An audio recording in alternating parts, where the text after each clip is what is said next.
Այսօր Շաբոյանը ավելի թաղվեց, ավելի շփոթվեց եւ այն չի տարօրինակ բաներ ասեց, որ զարմանալու։ Ես երեք ներկայացրել եմ միջազգային կառույցների հաստեր, համաշխարհային բանկի, վալյուտային հիմնադրամի, ընդհանրապես Հայաստանը տնտեսապես ուսումնասիրող միջազգային կառույցների տվյալներն եմ ներկայացրել, ոչ մի բառ չավելացնելով։ Եվ այսօր անհեթեթություն որ հնչեց, այն է, որ այդ գնահատականները անաչառ չեն, օբյեկտիվ չեն։ Ես զարմանում եմ այս մարդկանց նայիվության վրա։ Հայաստանը փող է խնդրում միջազգային բանկերից, վալյուտային հիմնադրամներից, միջազգային բոլոր կառույցներից, որի անդամ է։ Դիմում է վերլուծությունների, աջակցությունների, խորհրդակցությունների եւ այն մասում, որտեղ նրանք քննադատում են Հայաստանին, մերոնք համարում են ոչ անաչառ, որտեղ որ փող են տալիս, նրանք լավն են։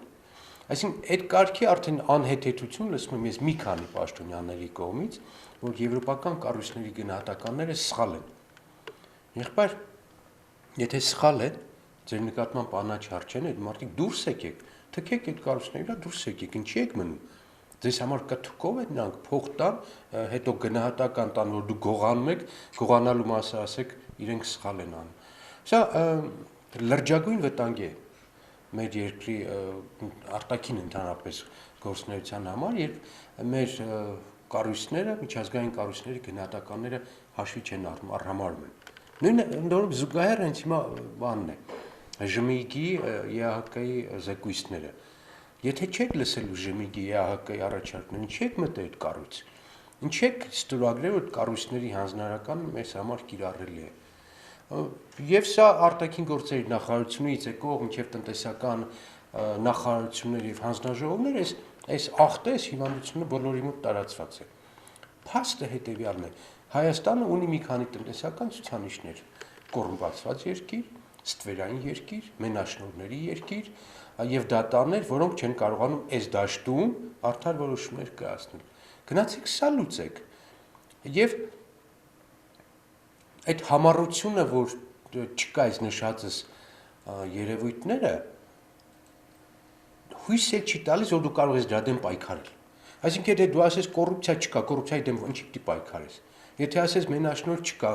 ինչի պետք է պայքարես մենաշնորհների դեմ։ Եվ իրանք գնում են այս սխալ ճանապարհով։ Մենաշնորհ չկա։ Փաստեր ես բերում բենզինի գինը բերում ես, Վրաստանը այդ համեմատում ես։ Մեծ երկար վերլուծություն այցին, որ 30% մեր մոտ ապրանքներ կա թանկ են Վրաստանից։ Իրենց բոլոր բացատրություններով հանդերձ կարող է լինել 5% տարբերություն, 10%, բայց 30% ապրանքը թանկ է։ Ո՞նց է լինում։ Գազը, հոսանքը, բենզինը, դիզվառելիքը, հեռախոսը, ավտոմեքենան, անվադողը, շաքարը, քանի օրինակ բերենք, որ մեր մոտ կտրուկ թանկ են այդ ապրանքները, որովհետև չկա ազատ մրցակցություն։ Կա մենաշնորհ, կա գողական վերաբերմունք մեկտեղից ղեկավարվող այս ապրանք քեզ գնով պետք է վաճառի ու վերջ։ Հայաստանում կարող է գտնել մի մարդ, որը չգիտի, որ Ալեքսանյանի սարքած օղիները անորակ են եւ կեղծ են, կամ դեղերը անորակ են եւ հաճախ վնաս են տալիս ոչ թե օգ։ Ով չգիտի։ Բոլորը գիտեն, չէ։ Այսինքն ստացվում է բոլորը գիտեն հասարակությունում ինչ է կատարվում, բացի այն կառավարությունում նստած մի քանի հոգին, դրանց մեջ է Շաբոյանը։ Չգիտեն իրանք, այս երկրից չեն։ Կամ էլ չգիտեմ իրենց ինչի տեղ են դնում, որ տեղյակ չեն, թե ինչ է կատարվում այս երկրում։ Պարոն Մանուկյան, դուք ընդգծեցիք, որ 120 դրամի տարբերություն է տալիս հստակ բենզինի գինը։ 120 դրամ, շատ ճիշտ է։ Այսօր այդ հարցը ուղղեցինք պարոն Շաբոյանին, ինքը ասեց չկա նման բան, հենց ուղիղ տեքստով այդպես ասած, եւ նշեց, որ այսօրվա գնագոյացությունը բենզինի հետ կապված մի քանի ֆակտորներից է կախված, Վրաստանում իրենց այդ հարկային մաքսային տարբերություններն են, որ ավելի մեղմ քաղաքականություն է մեզ մոտ, այլ Ռոսնեֆտի հետ կապված հարց տվեցինք, նա ասաց, որ ամենաէժանը հենց Ռոսնեֆտն է բերում։ Լավ չի կարելի լինել այդքան պարզունակ եւ կամ քեզ ես դնում ոչ կոմպետենտ մարդու կամ առամարում ես այն մարդկանց, ովքեր քեզ լսում են։ Դրա ճշտելու ձևը այնքան հեշտ է։ Զանգում եք ձեր ծանոթի նոյեմբերյան, ասում եք ձեր հարևանը, որ գնում է բենզինա բերում Վրաստանից, ինչ գնով առնում։ Ախր այդ մտնում ես վրացական սայտեր, նայում ես վրացական բենզինը, սայլարկեն, գազը, այս բան ինչ արժե։ Ես ընդհանրապես ասում եմ, մեկ շաբաթվա տվյալ, երբ ինքս եմ եղել Վրաստանում, երբ հայ վարորդները գնում են լրիվ լիցքավորում էին ամբողջ մի բակ 60 լիտր եւ վճարում են 7000 դրամ։ Սահմանից անցնում են 10 կիլոմետր լիցքավորում են, հետ են գալիս։ Եվ ուղիղ տարբերությունը կազմում է 120 դրամ 1 լիտրի մեջ։ Սրանից պարզ թվաբանություն։ Ես սուտասանում կամ թող ինձ դատի տան, կամ էլ կրկնում եմ մեկին գտնեմ կամ Վրաստան գնացող կամ մաքսային զանգեն։ Մաքսային ու ասեն, քանի հայկական մեքենա է այսօր, մտել Վրաստան, մի ժամ հետո հետ եկել։ Չի հասել Թիֆլիս։ Մեքենաները գնում են մոտակա բենզալցակայանում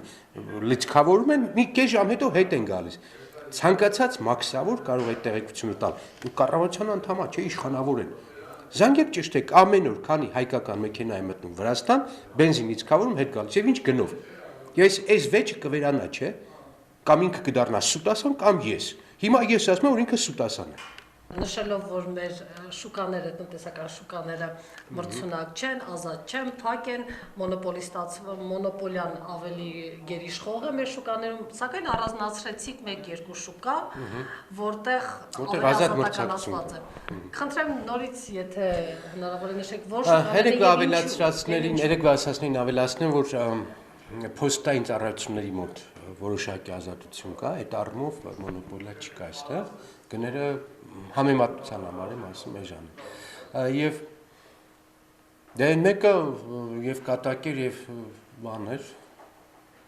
որ Երևանյան լճի մոտ գները սակարկելի են եւ շուկայականից էժան են։ Իսկ մյուսը որ ողբերգությունը իսկապես դա արտագաղթի կազմակերպման խնդիրն է։ Այդ մարդը, որը փակցնում էր այդ ցուցանակները, որ էժան գներով հայերին տեղափոխում են Ռուսաստան, խնդրում եմ, որ այդ բանը ռեկլամը մեկ հատ ինձ տա, չի ասեց, ինչ ես ասում, այս ամեն մի թուղթը մարդ է, որը պետք է գնա, չեմ կարող այդ թուղթը տալ, որովհետև այսինքն կան Հայաստանում կազմակերպություններ եւ դա պաշտպանվում է պետության կողմից, հովանավորվում է պետության կողմից, ոչ մեկ չի կարող այդ բիզնես դնի, երբ հասարակ մարդ է։ Կազմակերպված մարդկանց տեղափոխման խնդիրն են անում։ Ընդ որում երեք այդ հարցը Նաիրան Զուրաբյանը ստեղ որ տվեց, Խոպանեյի հետ ես էլ գնացի նայեցի։ Հայաստանում եւ Ռուսաստանում կան կազմակերպություններ, որոնք հատուկ գյուղ, տնետուն, ինտերնետային կայքերով հավաքագրում են մարդկանց եւ տեղափոխում են Ռուսաստան։ Խնդիրը այստեղ ոչ միայն աշխատանք գտնելն է։ Ստեղծում է այնպիսի վիճակ, որ այդ մարդիկ ստիպված հավաքագրվեն եւ մասսայական գնան այլ երկրներ աշխատելու։ Դա ողբերգություն է, բայց այդ ողբերգությանը այս իշխանությունը աջակցում է։ Տիգրան Սարգսյանի ասած անընդհատ ականջի զնգում է։ Այդ մարդիկ մնան ստեղ, որ ինչ անեն, հեղափոխություն անեն։ Եվ նա Տիգրան Սարգսյանը այնտեղից էլ է երևի ղեկավարում այդ մարդկանց հոսքը Ռուսաստան։ Ռուսաստանը լուծում է իր դեմոգրաֆիկ խնդիրը, մեզնից վատ դեմոգրաֆիկ խնդիր Ռուսաստանում կա, հարբեցողությունը, մահացողությունները, քիչ ծնելիությունը եւ իրան աշխատուժ է պետք։ Եվ իր խնդիրը ինքը լուծելու է, ու մերոնք մեր իշխանությունները այս բանը լուծում են ռուսական իշխանությունների խնդիրը, վնասելով Հայաստանի դեմոգրաֆիային, Հայաստանի ընդհանրապես բնակչությանը։ Այսինքն որ գնա գյուղերում ասում են տղամարդ չկա որ թաղում կազմակերպի, կանայք են մահացողին թաղում։ Աննորմալ վիճակ է։ Թիվ ասեմ որ 15 թվականի միգրացիոն ծառայությունների 145 երկրների միգրացիոն ծառայությունների հավաքական թվով Հայաստանի քաղաքացիներ, որոնք դիմել են այդ երկրների միգրացիոն ծառայություններին քաղաքացիություն ստանալու կամ էմիգրանտ գրանցվելու համար, այդ թիվը կազմում է 930,000 մարդ։ Այսինքն այս բային 930,000 մարդ, որոնք գտնվում են արտասահմանում, դիմել են տվյալ երկրների իշխանություններին, տվյալ երկրների փախստականի, էմիգրանտի կամ քաղաքացու կարգավիճակ ստանալու համար։ 1 միլիոն մարդ այս բային որոշել է, որ